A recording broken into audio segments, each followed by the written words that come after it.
전쟁을 생각할 때 우리는 무엇을 먼저 떠올립니까? 칼을 든 장수의 위용일까요? 적진을 향해 돌격하는 병사들의 함성일까요? 혹은 전투 이후 들 넓은 들판을 가득 메운 연기와 먼지일까요? 우리가 역사에서 기억하는 전쟁은 늘 그런 모습입니다. 극적이고 영웅적이며 드라마틱합니다. 하지만 오늘 이 이야기는 그 이면에 있었던 또 다른 전쟁에 관한 것입니다. 조선시대, 그 길고 긴 500년의 세월 속에서 수많은 병사들이 이 땅의 곳곳에 배치되었습니다. 어떤 이는 북방의 혹독한 겨울 변경에서, 어떤 이는 남쪽 바다를 바라보는 진영에서, 또 어떤 이는 한양의 도성 곁에서 긴 시간을 보냈습니다. 그들의 하루는 훈련과 경계로 채워졌지만 그 하루를 버티게 해준 것은 결코 칼도 창도 활도 아니었습니다. 그것은 밥이었습니다. 생각해 보십시오.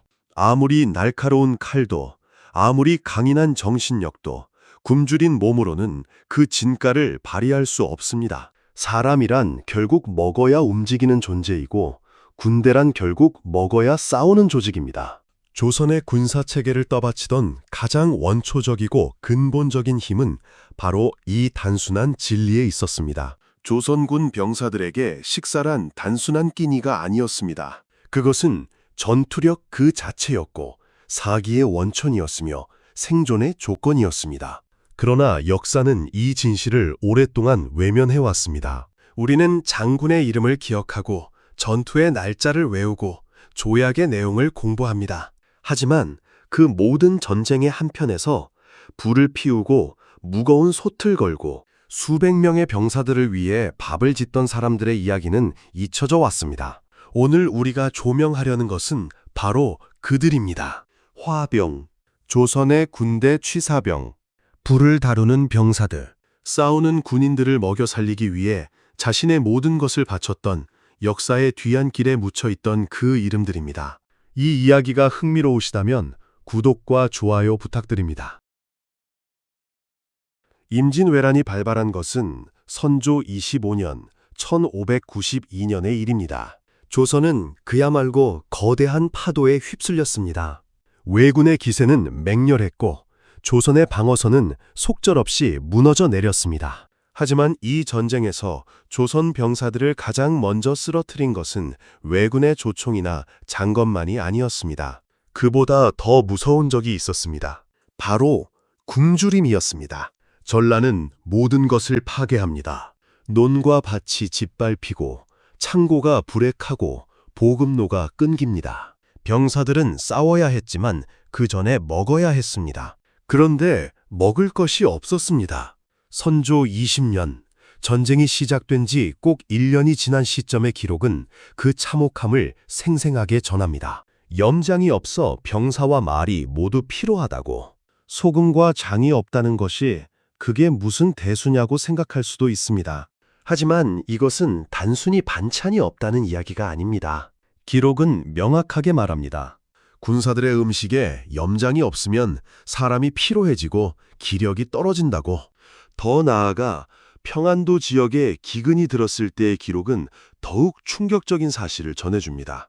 소금과 장이 없으면 부기, 즉 부종이 발생한다는 것입니다. 굶주린 군대는 싸울 수 없습니다. 말도 사람도 기력이 떨어지면 전투력은 제로에 가까워집니다.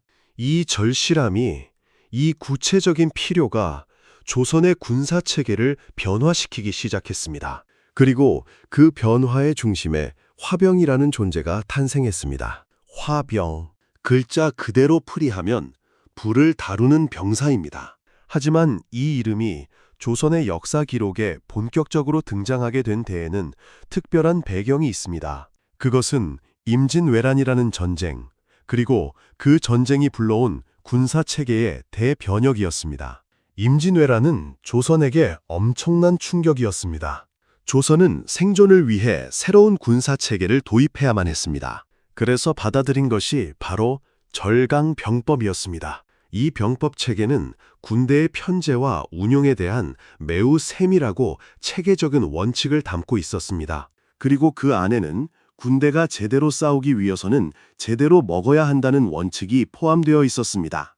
화병은 바로 이 절강병법을 수용하는 과정에서 조선 군대에 공식적으로 편입된 취사 전문 병사였습니다. 그런데 화병을 단순히 밥 짓는 병사로만 이해해서는 안 됩니다. 화병은 취사용품을 메고 다니는 나무에 칼날을 달아 변고에 대비했습니다. 이 한 문장이 화병의 본질을 모두 담고 있습니다. 상상해 보십시오. 화병이 지고 다니는 것은 솥이나 취사 도구들을 담은 무거운 짐입니다. 그 짐을 매는 데 쓰이는 나무 장대에 칼날이 달려 있습니다.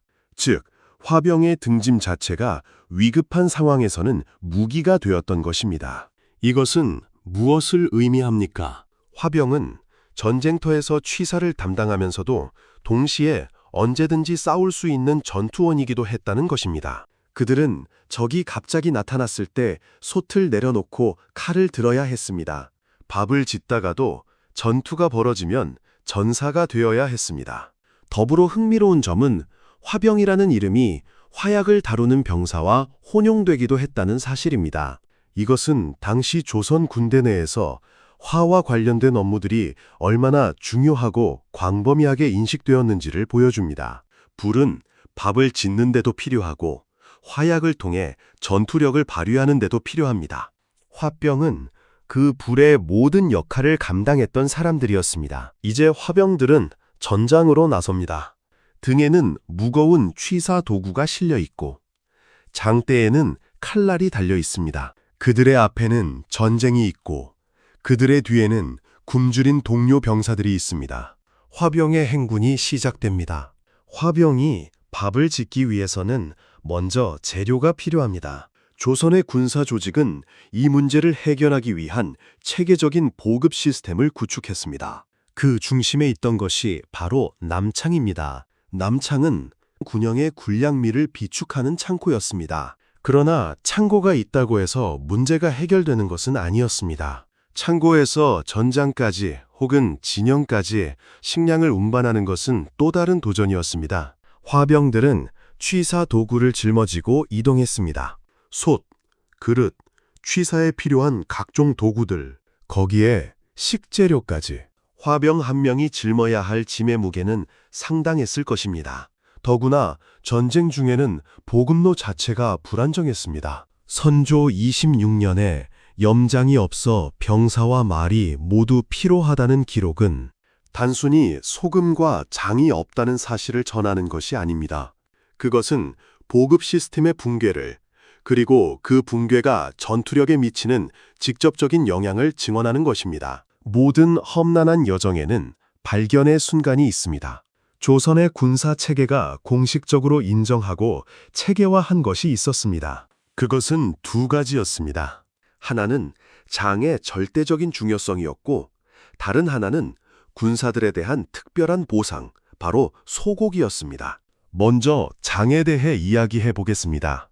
군사들의 음식에 염장이 없으면 사람이 피로해지고 기력이 떨어진다는 기록은 단순한 관철이 아니라 장류가 군사력 유지에 필수적임을 공식적으로 인정한 선언이었습니다.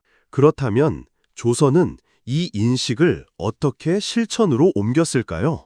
여기서 놀라운 숫자들이 등장합니다.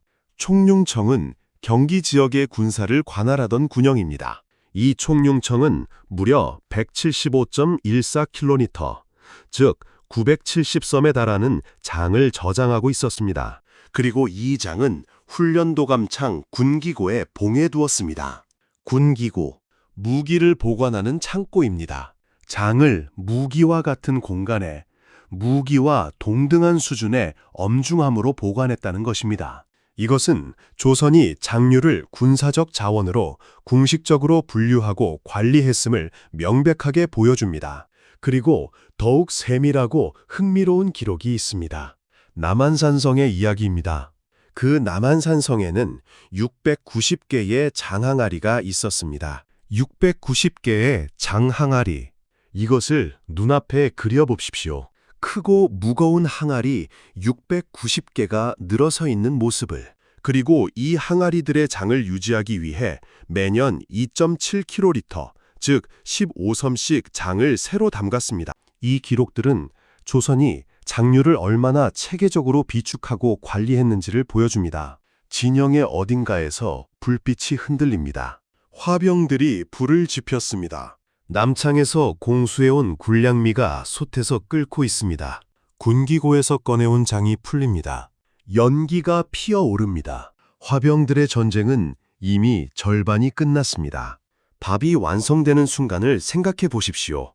병사들의 손에 밥그릇이 쥐어집니다. 뜨거운 밥이 담깁니다.